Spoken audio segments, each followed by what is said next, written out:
we need to talk about Hurley's behavior. Yeah, I've said it, Rob. I It's have said honestly, it. for a coach of his caliber, it is Yeah, embarrassing. yeah. He is so much above this with the way he can coach and his pedigree and his record, and to act that way. He can say whatever he wants. The first game, it's a tie game. You get a technical foul, you cost your team the game. I don't care what the calls are. Bad calls are a part of basketball at every level you play in, high school, college, NBA.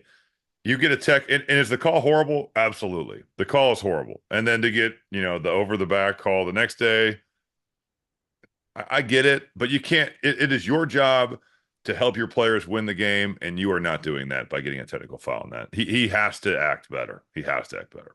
And here's my take. I actually think he's gotten latitude from the refs over the last few years. Oh, he should. I mean, the Maui game, he should have gotten ejected in maybe the first half. You could find 20 other games. Rob, you could find 20 other games where over the last couple of years, 3 years, that you could honestly make a case that he should have been tossed. And a lot of the Big East officials are scared to toss him because they know because they don't want to be the story. They don't want to lose games. And they're also afraid. Games. Right. No, I get that. But like every ref out there is thinking, man, if I toss him, now it's a story. Now I'm the story. I'm inserting myself in the game. And they don't want that. Right. But like when he's berating them every call, every call. I mean, and it is every call. It's just it's pretty insane to watch.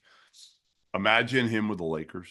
And he told me he thinks he could have dialed it back and some. But you go through stretches in the NBA where like the schedule doesn't line up because you're like playing a lot and you're not playing well. Like the Lakers have already been through that where they've had like the peaks and valleys of that. Whereas at UConn for the last 2 years, it's been a peak. Like they've maybe lost a game at like Kansas but like, there's no shame in going to Allen Fieldhouse and losing. So I don't. Have you ever? Who's the craziest coach you've ever seen sideline demeanor? You in your career playing college or NBA? Some of the Euro guys were like off the charts. My coach in Spain, while a very good coach, he always said, this is so accurate in his Spanish accented English. He'd be like, I am like a match. You strike me, I get very hot, but then I burn out quickly. And that's actually an amazing way to describe him. And he was a really good coach, especially offensively. We ran awesome stuff. But he would do stuff. They in Spain, they'd put the cameras in the huddles, but like they thought the cussing was funny. Like, whereas in America, they'd be like, oh, we can't show that. He said the F word or he said whatever. So they went in the huddle and they showed him on TV. It was me and William Buford, and I'm glad I'm not in the frame because I definitely was laughing. But he was like, we run this play, we do other thing. We run this play, we do other thing. We run this play, we do other thing. And then he slams his clipboard and he yells, do the effing rules. And they like showed it on local news. They loved it. Like they really liked it. But he would do stuff that was just like totally out of control. And I played for a guy in Russia that was Serbian coach. He was insane. But the constant yelling at the refs. And I just think if you're looking at this from a psychology standpoint, I know the refs will always be like, no, nothing is personal. I'm just calling the game. I'm doing, but like from a psychology standpoint, if you are constantly yelling at someone and telling them they suck and telling them that they are blowing calls and blowing the game and an embarrassment to officiating, if it's a 50-50 call, you cannot tell me that in their brain subconsciously, even if they're not trying to, they're going to be like, man, I've had enough of this. We're going the other way. You know what I mean? Like you can't treat the refs so bad, and like expect to get calls then. And then him saying that we deserve calls because we're the national champions, man. Who has ever thought that? No, like I don't know what he is talking about in that regard. It's a different team, first of all. It's of course. If it's a player, LeBron James deserves no question, and superstars get calls, and right, that's but like and you're Dan they Hurley, earn that over time. And like LeBron is so talented and gifted, he puts pressure on the defense to where they have to foul him. Right. I'll say this: a ton of refs reached out to me.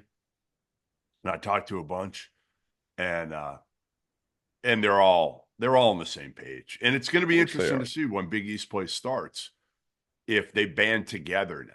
If Dan Hurley is still at this level, because the other part to this is going to be, is UConn, do they turn this a little bit? I mean, they got a tough schedule coming up with right away they play Baylor here at home. Then they go to Texas. Then they play Gonzaga at home over the next 3 games. So if this gets worse or doesn't flip, and he goes into Big East play a raging lunatic, does the crew of Big East officials band together and say, you know what, we're not going to take this anymore? Yeah, We're going to tee him up every game. In Tim Donaghy's book, now granted, Tim Donaghy is a liar.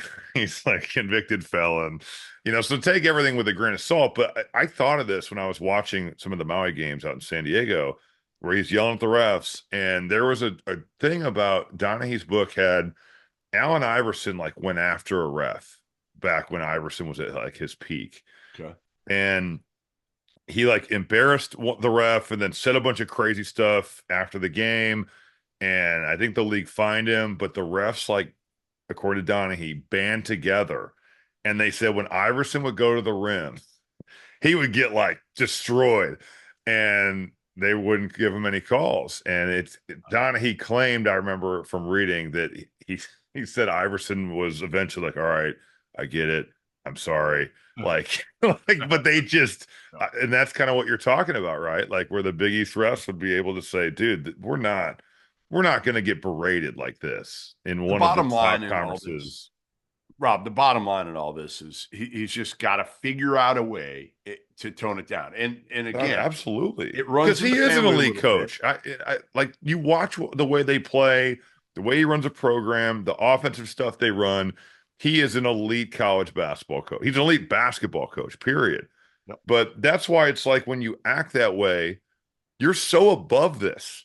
You're so above acting like this when you have the ability to coach at that level. And that's what I think has to just be disappointing across the board. How worried are you about UConn? I know you haven't seen him a bunch. Yeah. But again, I just think like here's the problem to me. The problem to me, the point guard situation is a concern. Yes. And like Aiden Mahaney, the fit there. But if you see Aiden Mahaney in person, he's not a big guy. Like, and you're going from the WCC and taking a step up to the Big East and playing all these high major games, like there's a big difference. So I don't know. I'm concerned. I am definitely concerned.